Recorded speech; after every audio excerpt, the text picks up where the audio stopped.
सभी को शुभ प्रभात। आज मैं कक्षा 7 की क्लास में सामाजिक विज्ञान के रूप में, सामाजिक विषय के रूप में आपको मध्य युग के ऐतिहासिक स्रोत के बारे में बताऊंगा।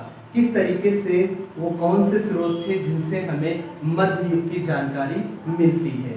इससे पहले के वीडियो में मैंने आपको जो भारत के प्राचीन नाम और उपमहाद्वीप के बारे में पढ़ाया है।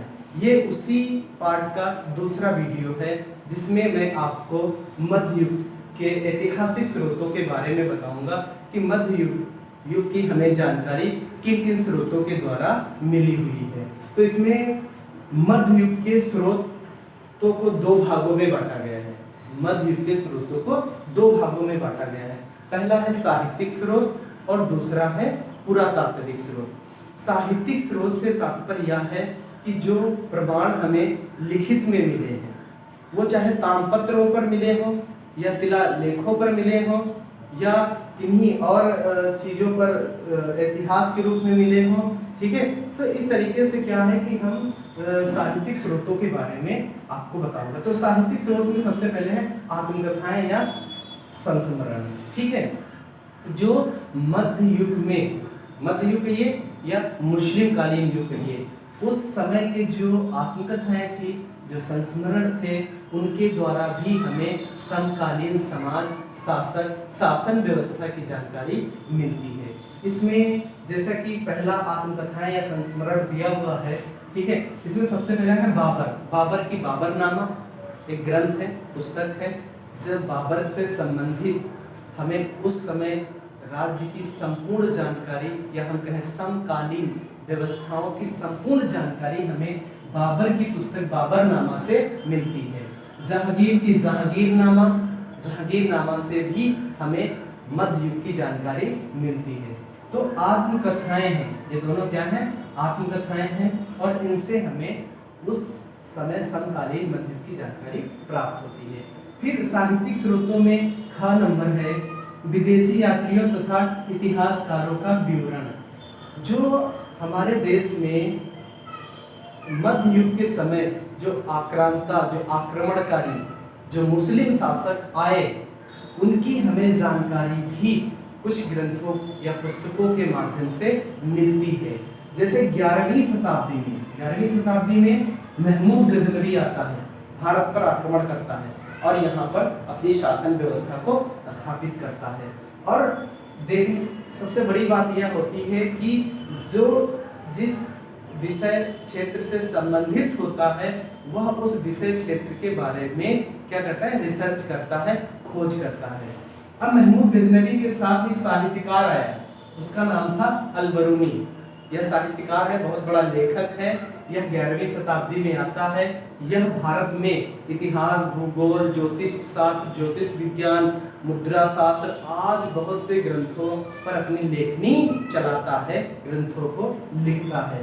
तो जब हम अल-बरूनी के ग्रंथों को पढ़ते हैं तो हमें महमूद गजनवी की शासन की व्यवस्था और भारत के प्राचीन भारत का हमें जो क्या है पूर्ण रूप प्रदर्शित होता है इनके ग्रंथों में, अल-बरूनी के ग्रंथों में।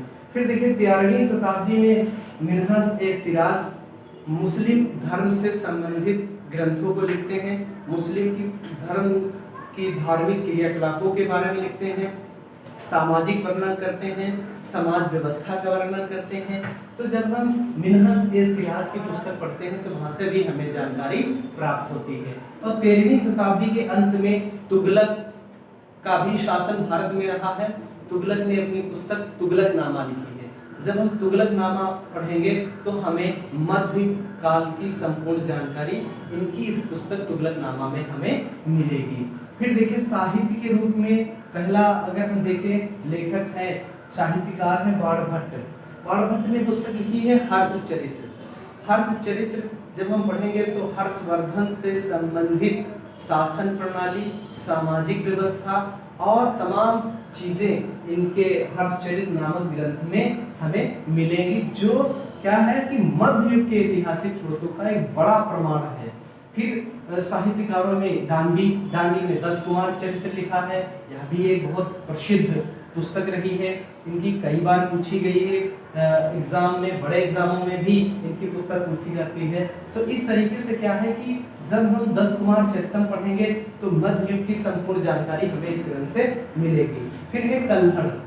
कल्हड़ कश्मीर क्षेत्र से संबंधित हैं और कश्मीर की जो भी भौगोलिक स्थिति, जो भी सामाजिक स्थिति, सांस्कृतिक स्थिति, वह इनकी पुस्तक रजत रंगड़ी में हमें मिलती है। तो रजत रंगड़ी पुस्तक से हमें क्या है कि उस समय मध्यकालीन समय की जानकारी हमें प्राप्त होती है।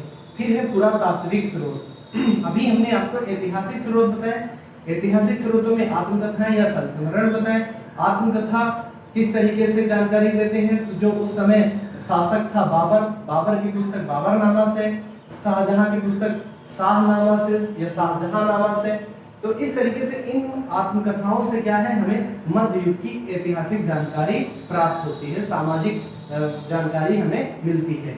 ख नंबर में हमने साहित्य में बताया विदेशी यात्रियों तथा इतिहासकार। विदेशी यात्रियों में अलबरूनी आता है, मिनहज सिराज आता है, तुगलक स्वयं शासक होता है, अपनी पुस्तक तुगलकनामा लिखता है, अलबरूनी महमूद गजनवी के समय आता है। ठीक, तो इस तरीके से क्या है कि विदेशी यात्री जो आए और उन्होंने जो साहित्य लिखे उससे भी हमें प्राचीन या मध्यकालीन भारत की जानकारी मिलती है।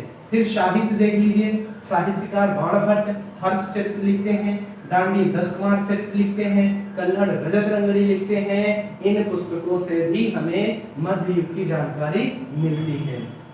फिर देख लीजिए पुरातात्विक स्रोत।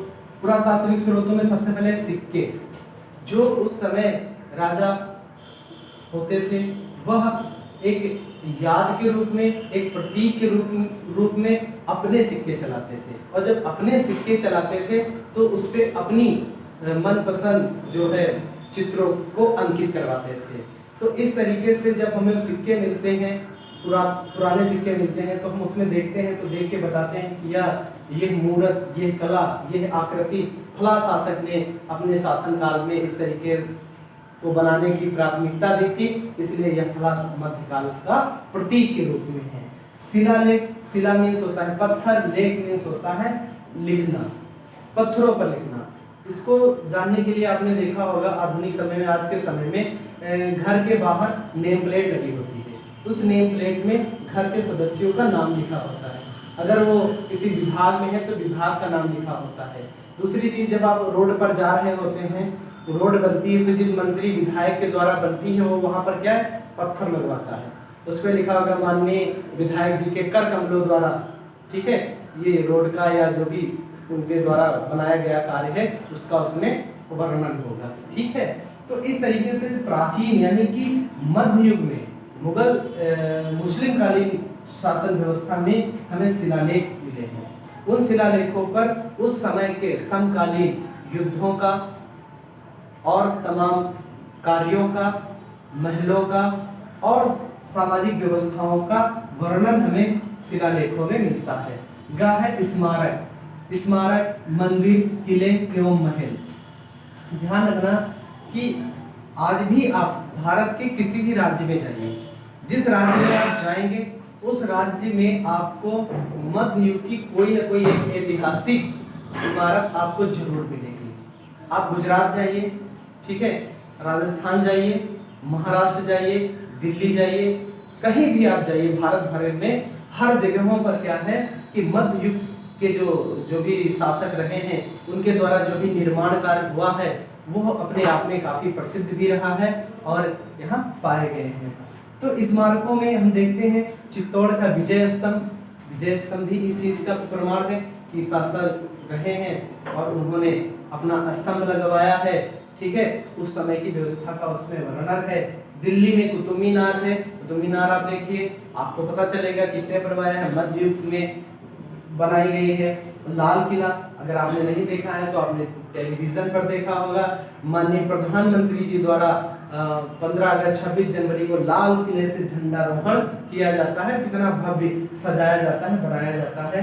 यह लाल किला भी क्या है, मध्य युग की ऐतिहासिक स्रोतों में से एक है। आगरा का ताजमहल, दुनिया के 7 अजूबे हैं, 7 अजूबों में भारत का ये जो आगरा में स्थित ताजमहल है ये भी उसी में एक अजूबा है। अद्भुत है। किसने बनवाया? शाहजहां ने बनवाया। क्यों बनवाया? अपनी पत्नी मुमताज महल की याद में बनवाया। तो निश्चित रूप से अजूबा है, विश्व प्रसिद्ध है, विश्व धरोहर के रूप में है, तो यह अपने आप में बहुत ही अद्भुत और आकर्षक बनी है। तो जब हम ताजमहल जाते हैं तो वहां पर हमें क्या है? शिलालेख भी मिलते हैं। तो ये वो प्रमाण है जो मध्य युग के ऐतिहासिक स्रोत हैं। ये प्रमाण कहिए या स्रोत कहिए, ये वो स्रोत है, प्रमाण है, जिनसे मध्य युग की जानकारी मिलती है। मुस्लिम कालीन जो शासक होते हैं उनकी जानकारी हमें मिलती है। ठीक है, तो कितने स्रोत हैं? 2 स्रोत हैं, साहित्यिक और पुरातात्विक। साहित्यिक के अंतर्गत आत्मकथाएं या संस्मरण, विदेशी यात्रियों तथा इतिहासकारों का विवरण। साहित्य में बाणभट्ट का हर्षचरित, डांडी का कुमार चरित, कल्हड़ की रजत रंगड़ी। ठीक है, और विदेशी यात्रियों में महमूद गजनवी 11वीं शताब्दी में आया, अपने साथ साहित्यकार अल-बरूनी को लाया। 13वीं शताब्दी में मिन्हत ए सिराज आते हैं, और 13वीं शताब्दी में तुगलक जो है अपनी स्वयं पुस्तक तुगलकनामा लिखता है, जिससे हमें मध्य युग की जानकारी मिलती है। साहित्य में आपने देख ही लिया है। ठीक है, अब पुरातात्विक स्रोत देखिए। पुरातात्विक स्रोत सिक्के वो प्रमाण हैं जो मध्य युग की जानकारी हमें देते हैं, क्योंकि उस समय या तो उन्होंने अपनी छाया प्रति उस पर छपवाई है, या अपने शासन व्यवस्था से संबंधित कोई प्रसिद्ध चीज की छाया प्रति उस पर अंकित करवाई है। उन सिक्कों से हमें जानकारी मिलती है। शिलालेख या शिलाखंड, शिलालेख जो पत्थर है, पत्थरों पे जो नाम लिखे जाते हैं, वो भी अपनी जीत या विजय गाथा में भी पत्थर लगवाए गए हैं। ठीक है, सामाजिक कार्य करवाया है तो वहां पर पत्थर लगवाए गए हैं, कोई रोड बनवाई है वहां पत्थर लगवाए गए हैं, बाग लगवाई है वहां पर। ये कौन लगवाया है? पुरातात्विक, यानी पुराने समय में मुस्लिम कालीन जो शासन व्यवस्था रही है उनसे संबंधित है। स्मारक, मंदिर, किले, महल।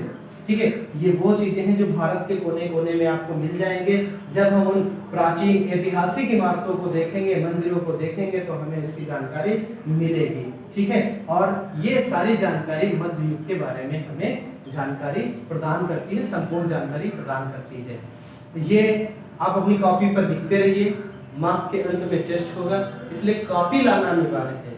कॉपी नहीं लाएंगे तो निश्चित रूप से यह शोभनीय कार्य नहीं होगा, इसलिए इसको आप लिखते भी रहिए। ठीक है, नोट्स बनाते रहिए, पढ़ते रहिए।